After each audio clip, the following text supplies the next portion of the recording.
So let's talk about this new module which has been added in the latest Bailey. And in the last 2 years, there have been lots of questions which have been asked. Specifically in the last 1 year, almost every exam has carried a question from daycare surgery, which is why I'm adding this as a separate module.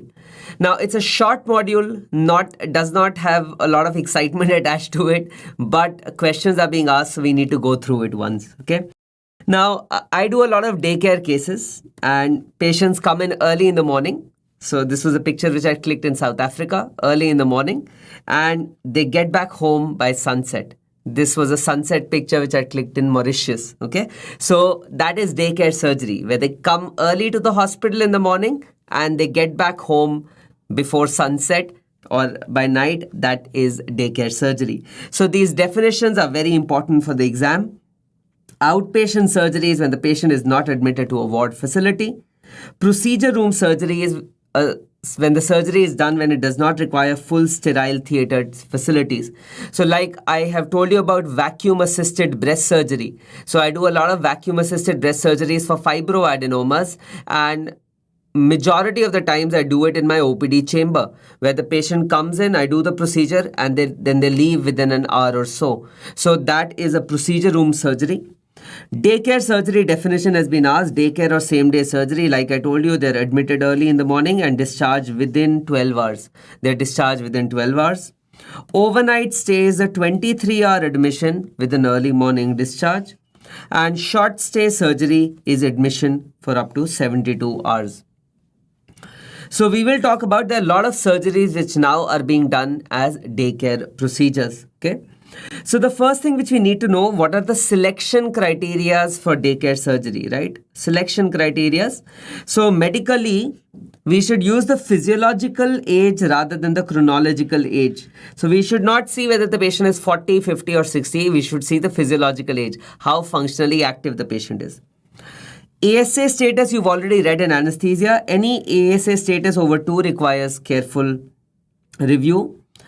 BMI, if the BMI is less than 40, that alone is not a contraindication.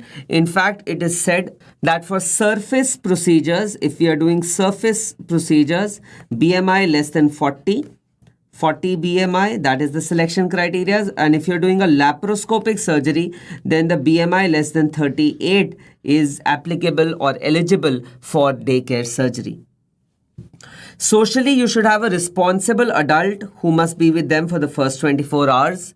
And especially for elderly patients who are at a risk of bleeding, home conditions should be suitable, and they should be able to contact the hospital and come to the hospital if required.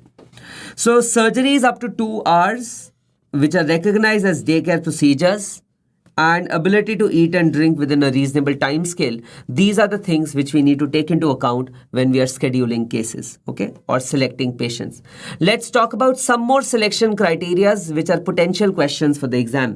So you already know about ASA grades, right? We've discussed ASA grades, have been discussed in anesthesia with you. Class 1 is a normal healthy patient, and class 2 is a patient with mild systemic disease. 1 and 2 are eligible. 1 and 2 are eligible in a standalone daycare unit. So in a standalone daycare unit, you can operate ASA 1 and 2 patients with no problems. If you want to do a daycare surgery for ASA grade 3, if you want to do daycare surgery, it should be an integrated daycare surgery. It should be an integrated daycare surgery which is attached to a hospital. So just in case it is required, you have all the resources available with you. So 1 and 2 you can do as a standalone unit. 3 you need to do in an integrated daycare unit which is linked with a hospital. Other selection criteria, if you look at blood pressure, if the blood pressure is less than 180 by 100, then the patient is suitable to carry out a procedure. We of course tell them to continue with their antihypertensives. Depending on the type of antihypertensives, the anesthetist will tell them to take the medication. If it is a diabetes mellitus patient, if the HbA1c is less than 8.5, then the patient is suitable for daycare surgery. These patients, of course, we try to take them up early in the case so that they don't have to be fasting for a very long period, and they are told to miss their morning dose, miss their morning dose of OHA, morning dose of oral hypoglycemic agent. We tell them to miss that in the morning. The body mass index criteria, as I've already told you, if the BMI is less than 40 kg per meter square, we can do surface procedures as daycare procedures, and less than 38 kg per meter square, we can do laparoscopic procedures as well. Another thing which is written in Bailey, epilepsy, if it is well controlled on medications, if it is well controlled, it is not a contraindication.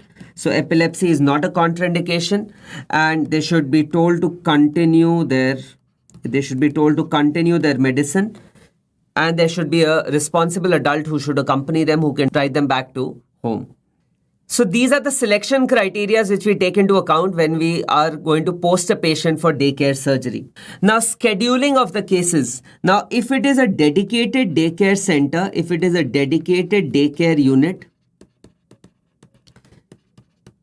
then cases are scheduled one after the other so they can be discharged on time.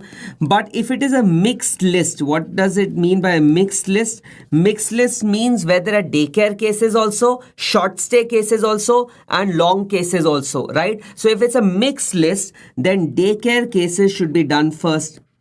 Daycare cases should be posted early.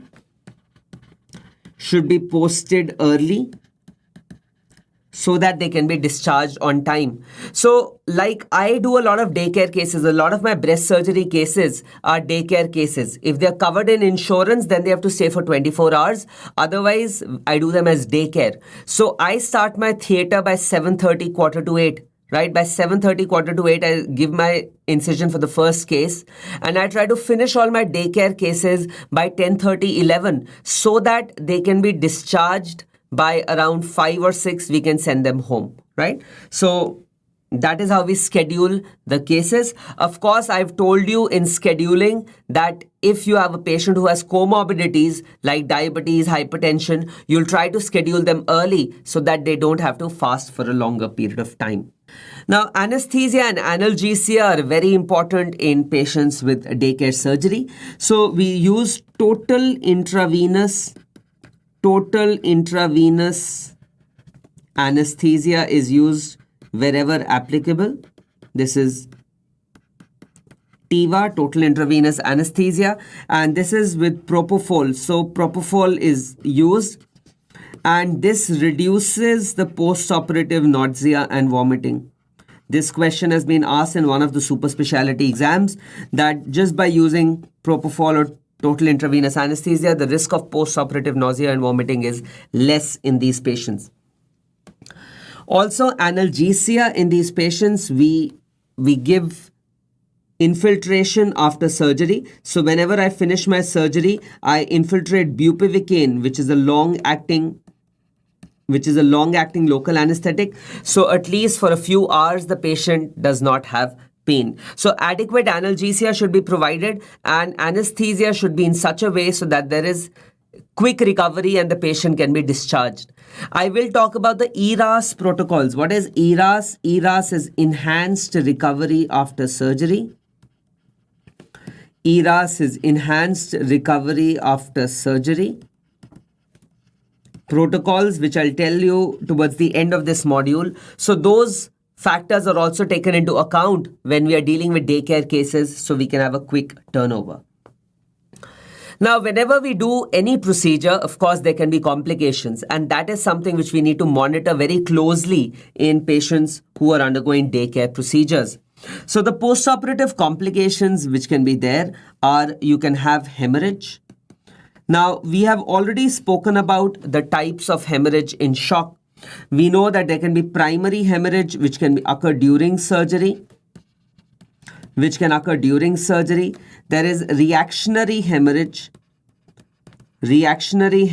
which can occur 4 to 24 hours following surgery, and this usually occurs due to dislodgement of clot. dislodgement of clot, or slippage of ligature, or slippage of knot. I will tell you later on in the modules that if you use a granny's knot is a slip knot that can slip out easily and the patient can have reactionary hemorrhage.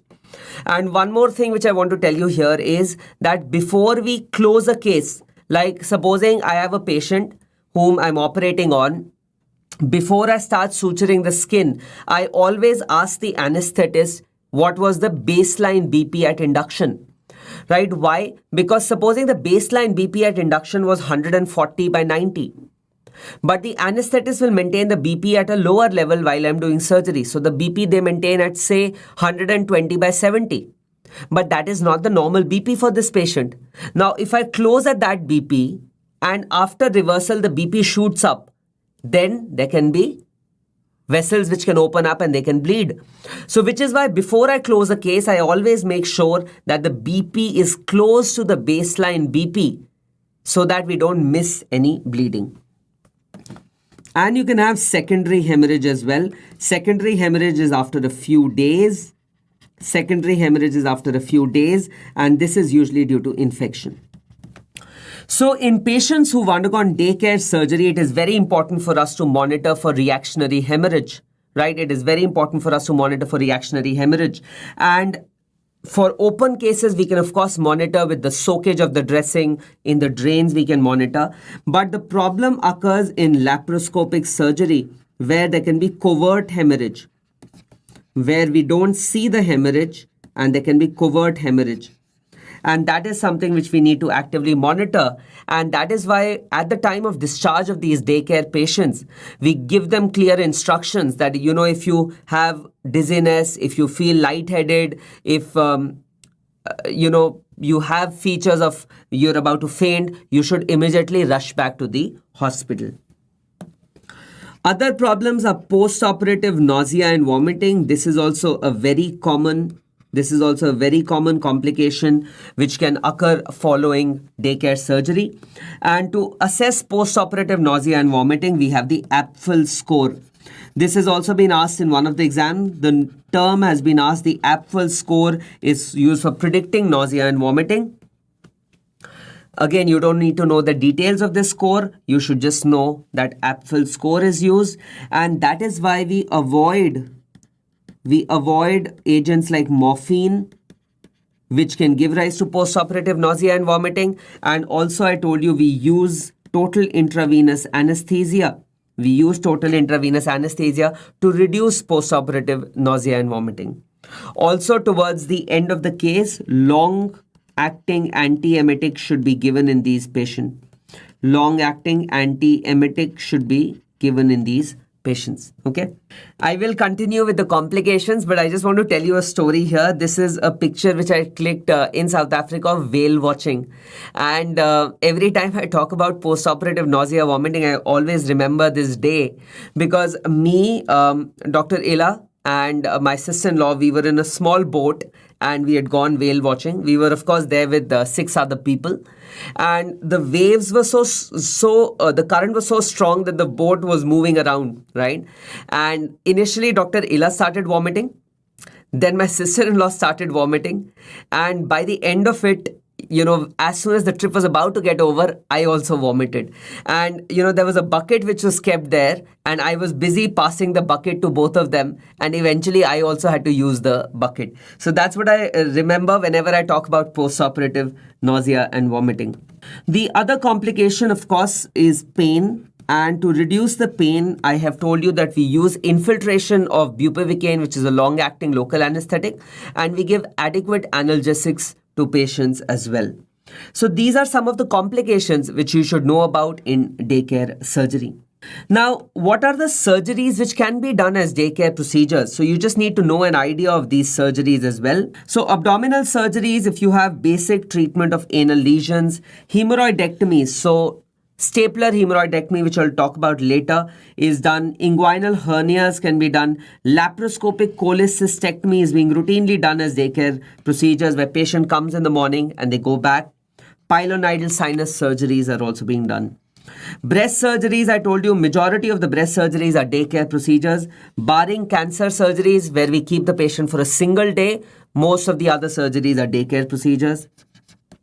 Genitourinary surgeries, TURP, orchidectomies, circumcision, excision of hydrocele, varicocele, and epididymis. Okay, so with orchidectomy, let me tell you one more instance, and this was in Safdarjung Hospital.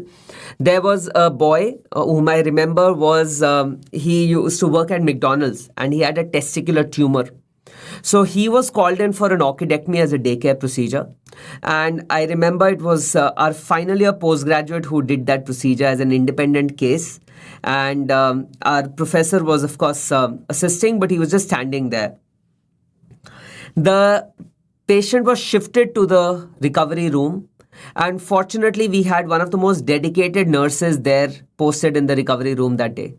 And she diligently noted the vitals, and she noticed that in the recovery room itself, there was a drop in the vital signs. And eventually, within 15 minutes, this patient went into shock. And we had to re-explore the patient, and he had a huge collection in the retroperitoneum because the ligature had slipped.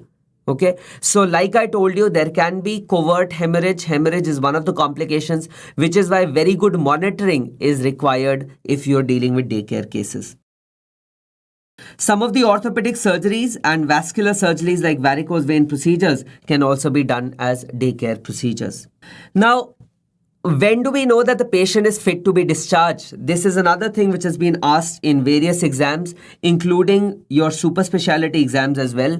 So what are the discharge criteria which have been written in Bailey, and you should know about them? The vitals should be stable for at least 1 hour. Patient should be oriented to time, place, and person. There should be adequate pain control to oral analgesia. So this is very important. With the supply of oral analgesia, not IV, pain control should be with oral analgesia. Patient should be able to dress and walk where appropriate. There should be minimal nausea and vomiting and dizziness, very important. Has taken oral fluids. Okay, minimal soakage. Has passed urine. There is a responsible adult present with them, can read verbal and written instructions, and knows when to come back when appropriate. Okay, so these are some of the criteria which you should remember, especially the ones which I'm highlighting. So vital stable, oriented to time, place, and person, adequate pain control, minimal nausea, has taken oral fluids, minimal bleeding or wound discharge. These are some of the criteria which you should remember. Only when these criteria are met do we discharge a daycare patient. Okay. Now, like I told you that the number of daycare cases are increasing everywhere, which is why we want that there is enhanced recovery after surgery. Now, this is not only being used in daycare surgeries, it is being used otherwise as well. So, first of all, you should know the full form. This has been asked in the All India exam. ERAS stands for Enhanced Recovery After Surgery Protocols. And there are certain interventions before surgery, during surgery, and after surgery which are taken so that the patient can be made fit quickly and discharged quickly. So preoperatively, patient counseling and should be done. Patient should be told what they are going to undergo, because it has been seen that if the patient knows and the expectations are set correctly, their mental attitude towards the procedure is much better. We should avoid mechanical bowel preparation. Avoid mechanical bowel preparation because it has been seen that those patients who undergo mechanical bowel preparation in the form of enemas or PEGLEC, they can suffer from metabolic abnormalities or dehydration, right? So avoid mechanical bowel preparation. A revolutionary change has been that solids can be given up to 6 hours prior to surgery. This I'm sure Dr. Chaitanya has also covered with you. And clear liquids and carbohydrate rich liquids, carbohydrate loading can be done, and clear liquids can be given up to 2 hours prior to surgery. So these are two very important things. We consider painkillers and anxiolytics prior to surgery. Intraoperatively, minimally invasive surgery, laparoscopic surgery should be done so that the cuts are less, pain is less, faster recovery. I've already told you that long-acting bupivacaine should be used. We keep the patient warm, and prophylaxis for nausea and vomiting should be given. This I've already told you previously. Painkillers post-operatively, you should give adequate painkillers. Opioids only for breakthrough pain, because opioids can increase post-operative nausea and vomiting. Early food should be given. So within 4 hours, sips of liquid should be started if it is applicable in that surgery. Like for my breast surgeries, the patient in 3 to 4 hours, they're taking liquids. And once they tolerate liquids, we give them some semi-solids to eat as well. Right? Soft diet and then semi-solids. Regular diet within 24 hours. We discontinue IV fluids within 24 hours. Ambulate within 24 hours. We avoid drains, right? Avoid drains. Avoid nasogastric tubes wherever possible. So all these are criterias which are known as ERAS criterias, and there have been questions which have been asked regarding the ERAS protocols as well. So that brings us to the end of this module on daycare surgery. It's a short module, but I've told you some very important points which are being asked in exams. So you should definitely go through this module, right? This module is not so relevant for final year students. Up till now, I haven't seen any university examiners asking questions from daycare surgery, nor is it asked in your Viva as well. So this is predominantly from the MCQ point of view. Before we end this module, let's quickly do some MCQs. Overnight stay is 23-hour admission with early morning discharge. This we've discussed. Which of the following is not a discharge criteria used in daycare surgery? This question has been asked. Minimal wound discharge, minimal nausea, accepting oral liquids, adequate pain control with IV analgesics. No, it is with oral analgesics. So this is wrong. All of the following are true about daycare surgery except in a mixed list, daycare surgeries should be scheduled first. Yes, I told you because you want to discharge them early. Epilepsy is not a contraindication provided it is controlled. This is true. Total intravenous anesthesia with propofol has increased risk of post-operative nausea and vomiting. No, it has reduced the risk of post-operative nausea and vomiting. Major procedures should be scheduled early in the morning. That is correct.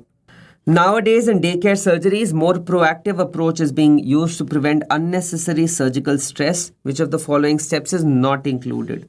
So ERAS, I told you, early ambulation is there, pain control is there, minimally access techniques are there. 8 hours of fasting, no. 6 hours of solid fasting is enough. And 2 hours, up till 2 hours prior, clear liquids can be given as well.